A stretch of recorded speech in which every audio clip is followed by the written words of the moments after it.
Estamos mais uma vez aqui de volta com o programa Intuições e hoje a nossa ideia é a gente intuir sobre a questão da lei no exercício da fé ou da graça. Até onde é possível ou até onde devemos nós ter todo um critério, uma moldura em relação à obediência. Porque me parece que quando uma pessoa se aproxima da fé, é colocado para ela essa questão. Parece que o quadro geral é, você precisa agora obedecer, ter uma vida de obediência. Aí vem a pergunta, obedecer a quê? Aí vem a proposta da parte do pastor, da liderança, do sacerdócio, né? Olha, obedecer a isto. Aí põe uma lista de coisas. E essa pessoa, então, se submete, e ela submetendo a esta lista, então agora ela é considerada cristã. Esse é o caminho? Esse é um caminho que é, de fato, a vida abundante de Jesus, a graça. Essa é a maneira e é assim que eu me identifico como cristão, pelo fator obediência. Mas a lei já não caiu e não estamos vivendo na graça. Nós temos um conflito. Até onde o pastor pode se intrometer na vida das pessoas, ou ele deve determinar como as pessoas devem viver, e até onde as pessoas devem dizer sim. Me obedeço, me sujeito. E essa é a nossa ideia, de intuirmos sobre o meu compromisso, a minha responsabilidade e o compromisso, a responsabilidade que vem do pastor. E até onde eu dizer não, eu não estou levantando contra o ungido, eu não estou desobedecendo a Deus, eu não estou sendo rebelde, né, e nem herege. Então está aí colocado na mesa a ideia sobre o nosso relacionamento com essa lei. Essa é a questão, principalmente essa coisa do ungido do Senhor, eu acho que é o mais usado hoje em dia. Assim, o argumento mais usado é: você não pode falar assim contra o ungido do Senhor, você não pode discordar do ungido do Senhor, é sempre esse argumento. E é estranho mesmo, porque você, quando vai se aceitar Jesus, a proposta do Evangelho é a graça, é a liberdade. E quando você vai para uma igreja, o pastor já te dá uma lista de 10 proibições, de 10 maneiras de se comportar e 10 passos para seu casamento dar certo. E aí vai colocando um monte de regra, um monte de critério. E aí a gente fica um pouco confuso. Mas peraí, eu sou livre ou eu tenho regras? E aí o pastor, geralmente, usa as leis lá do Antigo Testamento. Aí usa o Antigo Testamento como argumento para explicar, para ensinar e tal. E não é incomum, aqui na Bethesda, chegar pessoas que vêm de outra igreja e que contam para nós que vieram debaixo de maldição. Porque saíram da igreja e o ungido do Senhor jogou uma maldição nelas, porque elas saíram da igreja dele. Como assim você quer sair da minha igreja? Como assim você discorda do que eu falo? Como assim você discorda do que eu ensino? Sou eu que tenho autoridade, eu que mando, eu que dou as cartas. Você não tem o direito de discordar de mim. Então isso é muito comum, é muitíssimo comum esse tipo de pessoa que chega na Bethesda, que vem debaixo e chega aqui super preocupada. Faz uma oração para quebrar essa maldição, porque o pastor não sei o quê. E é uma complicação mesmo. Agora, como é que a gente poderia colocar a relação que deve existir? Porque na cabeça vem assim, óbvio que existe algo a ser feito. Óbvio que existe algo a ser adequado e que identifica um cristão. Mas, a partir do momento que você coloca um conteúdo, ou você coloca uma lei, você institui um padrão, nós corremos o risco do legalismo. Se você tira, então fica tão aberto que a pessoa diz, mas daí, pode tudo? Como é que a gente pode lidar com isso na vida cristã? Antes de entrar nisso, só essa questão do ungido do Senhor. Uma pessoa que se diz ungido do Senhor e maldiz, tem que ver por qual Senhor que ele foi ungido, né? Porque um ungido do Senhor que roga maldição sobre a vida de outra pessoa, ele serve a algum Senhor que tem ligação com maldições e não com bênçãos, né? Então aí já é um ponto para você pensar. Eu acho que um critério que a gente tem que ter é perceber quais são as motivações e onde os critérios, as ideias estão te levando. Porque quando Jesus pregou lá em João 6 sobre os valores do reino, que ele diz que a vida do reino é comer minha carne, beber o meu sangue, que ele está usando de uma metáfora para falar das ideias dele, dos conceitos dele, dos princípios dele. E o pessoal diz para ele, muito dura essa palavra. Isso que o senhor está falando é difícil. Por quê? Porque a proposta do reino é complexa, tal. E Jesus libera eles. Podem ir? Pode ir, isso aqui é uma proposta, eu não estou obrigando ninguém a fazer nada, você não vai embora sob maldição, você vai em paz. Pode ir. Ele olha para os discípulos e fala, e vocês não querem ir embora também? Por quê? Porque aqui comigo ninguém vai ficar sob julgo, sob maldição, sob peso. Aqui é uma proposta de vida. Eu quero que vocês fiquem comigo e se sintam livres para viver.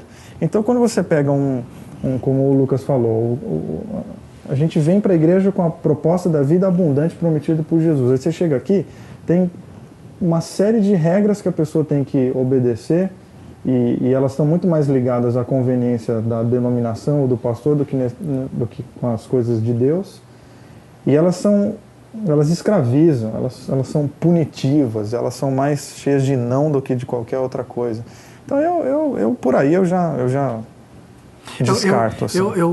Eu me lembro de diversos momentos de Jesus, quando ele coloca, vai em paz, não peques mais, mas ele não colocou uma relação de quais os pecados que não eram para ser pecados.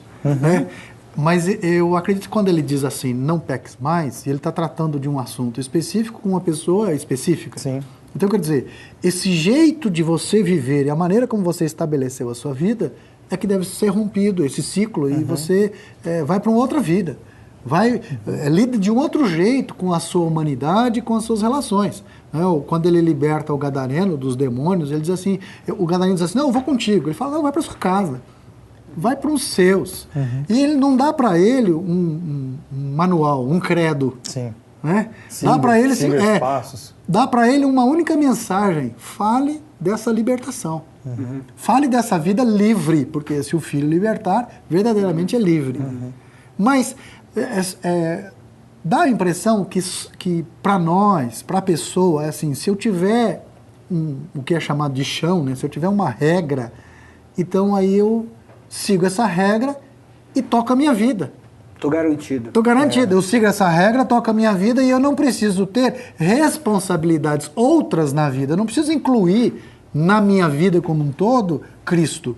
Basta eu ter, na hora do culto, ou no fim de semana, ou no domingo, ou quando estiver na presença dos outros, o cumprimento daquela regra. E eu sou considerado santo. Para algumas denominações, se você tiver, homem, né, terno, gravata e Bíblia, pronto. Você, inclusive, chega a ser presbítero, pastor e tudo mais. Está dentro do padrão. Está dentro do padrão. Então, não é comodismo para a fé você ter essa lei. E é também útil para o pastor. Porque ele tem tudo sob controle e as coisas andam dentro daquelas normas, e quem destoa daquelas normas, quem pensa diferente, quem lida diferente, ele é excluído. Então, você determina quem é salvo e quem não é salvo, através dessas leis. Eu acho que o Vili usou uma palavra aqui que explica bem, acho que ela resume.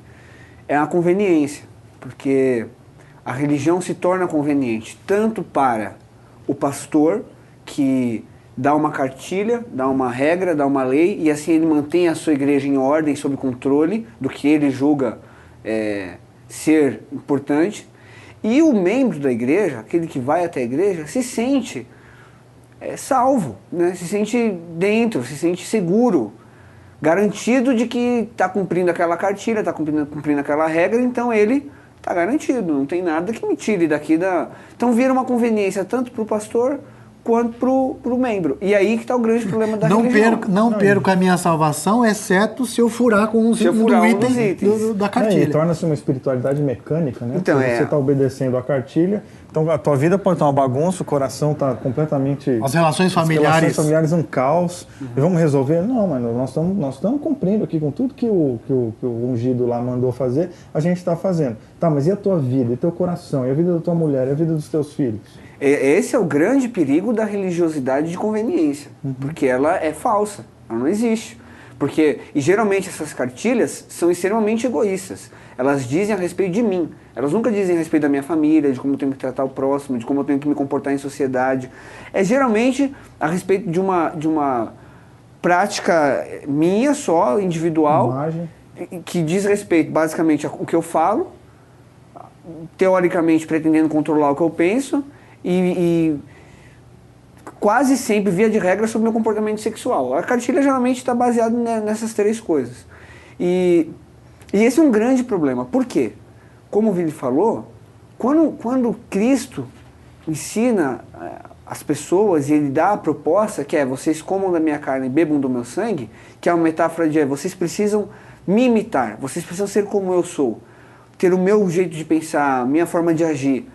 Quando Cristo faz esse convite, não tem uma regra de o que isso significa em 10 pontos. Não tem como você... Porque é uma pessoa, a gente está falando de uma pessoa, a gente está falando de um sistema, está falando de uma cartilha.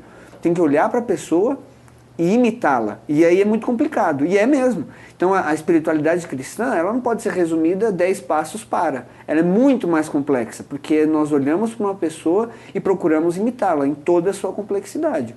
Então é isso que nos liberta, é exatamente isso que nos liberta, porque nós não estamos presos a 10 coisas, a 10 regras, a 10 leis. Nós não estamos presos a nada. Nós somos convidados a olhar para uma pessoa e imitá-la. E a Bíblia usa isso de forma metafórica, comendo a carne e bebendo o sangue. Mas isso, o medo que surge daí é o seguinte, então vale tudo. Pois Né? Se eu não tenho uma cartilha, então eu levo a minha vida do jeito que eu quiser. Né? Eu acho que tem esse medo. Tem. Porque a cartilha supõe isso, né? Quer dizer, você dá uma cartilha, já supõe que sem ela tudo está perdido. Ela tudo tá perdido. E há algumas indagações, algumas pessoas que dizem assim, alguns líderes que dizem assim, não, porque existem pessoas que precisam de uma lei. Não é? Existem algumas pessoas que precisam de uma lei. Quer dizer, existem pessoas que precisam de cadeia, é isso? Então, essas pessoas não têm jeito, elas não são humanas, ou elas não conseguem pensar, ou elas não são capazes de assumir a responsabilidade da sua vida. Quer dizer, são inteiramente infantis. Então, no meu ponto de vista, quem é incapaz de assumir a sua responsabilidade enquanto pastor é esse cara que propõe isso. Ele é incapaz de ser responsável a ponto de libertar as pessoas e não de dominá-las e de controlá-las. E para ele é muito legal, né? Porque eu falar com tem pessoas que precisam de uma cartilha, eu estou dizendo que elas precisam ficar para sempre comigo, dependentes daquilo que eu estou falando, das minhas ideias, daquilo que eu apresento. Enfim, elas precisam de mim. Quer dizer, quando é que eu libero essas pessoas? Nunca. Elas precisam esse é o cara que é o mais sintomático que precisa de um... Exato. Não, e na verdade a igreja acaba sendo a imagem e semelhança do pastor. Né? E não de Cristo. Por quê? Porque ele é que coloca qual é o molde, qual é o padrão a ser seguido para você dizer, sou cristão, ou mais ainda, sou salvo. Porque normalmente está ligado à salvação. Quer dizer, a salvação, ao invés de ser a pessoa livre na vida para viver a vida de Cristo, passa a ser a sujeição àquilo que o pastor está determinando. Falar de liberdade no nosso meio é sempre tenso, né? Mas eu repito, a minha leitura dos encontros de Jesus são encontros de libertação, como você bem falou, a frase vai, ela é muito de Jesus, né? Sim. Vai, toca a tua vida para frente. Aí vem o outro e fala assim, então vale tudo? Não vale tudo, porque ele está te chamando para a vida, e tem coisas que não geram vida, tem coisas que geram morte. E é em Hebreus que vai dizer, luta contra todo o pecado, contra todo o erro que te seduz, o que te envolve, que está perto de você. Por quê? Porque, inclusive, você é livre para não ser preso a um sistema de erro, de pecado, de morte. Quer dizer, é usar a liberdade no sentido de que ela é geradora de vida, ela é geradora de esperança no teu coração. E se eu sou livre, sou responsável, eu é que tenho que lutar contra o mal. Não é? Contra os processos de morte, contra aquilo que mata. Então, eu tenho que assumir de fato a vida e ser contra tudo o que mata. Mas isso vai dar trabalho para mim também. É mais fácil, porque inclusive a cartilha que o pastor coloca, generalizando,